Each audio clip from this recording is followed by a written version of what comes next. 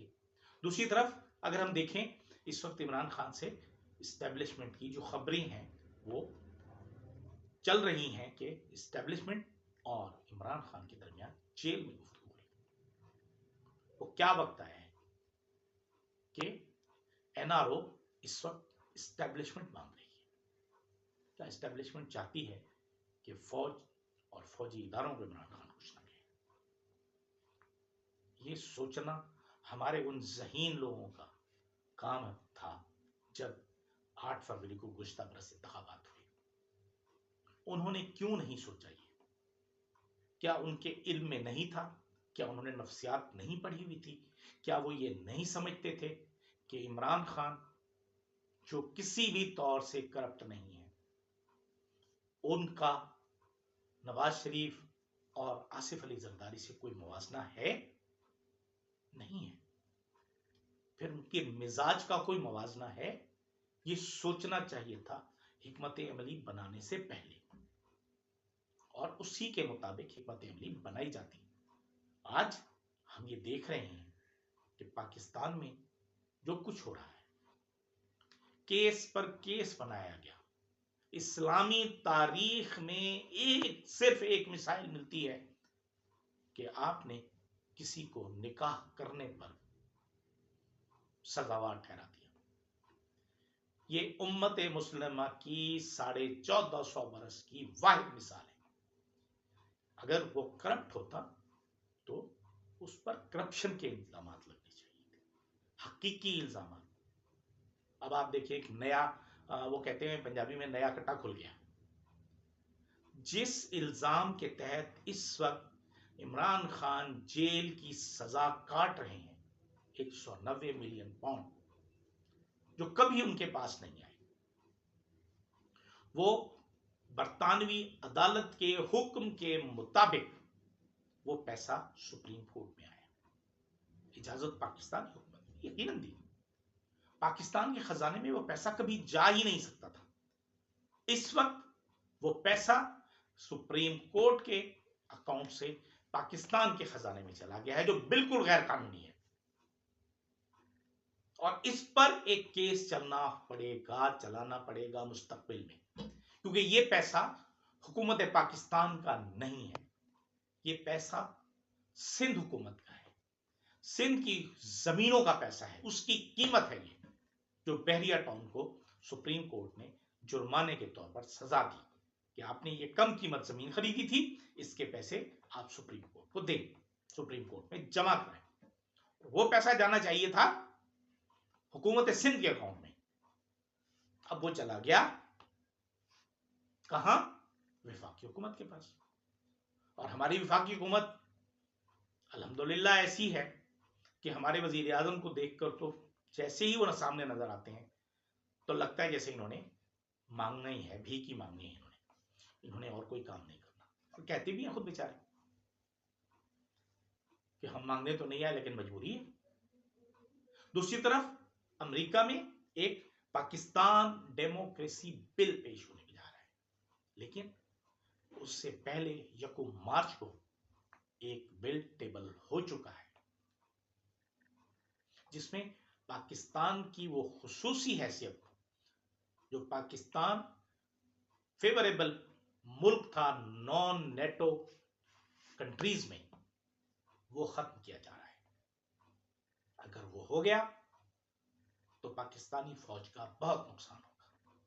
یہ سوچنا ہماری فوج کے سربراہان اور سینئر موسٹ قیادت کا ہے، ان کے لیے بہت ضروری ہے کہ وہ اپنی انا کی خاطر ملک کی اور پاکستان کی قربانی سے دریغ کریں۔ اجازت دیجیے، اللہ حافظ۔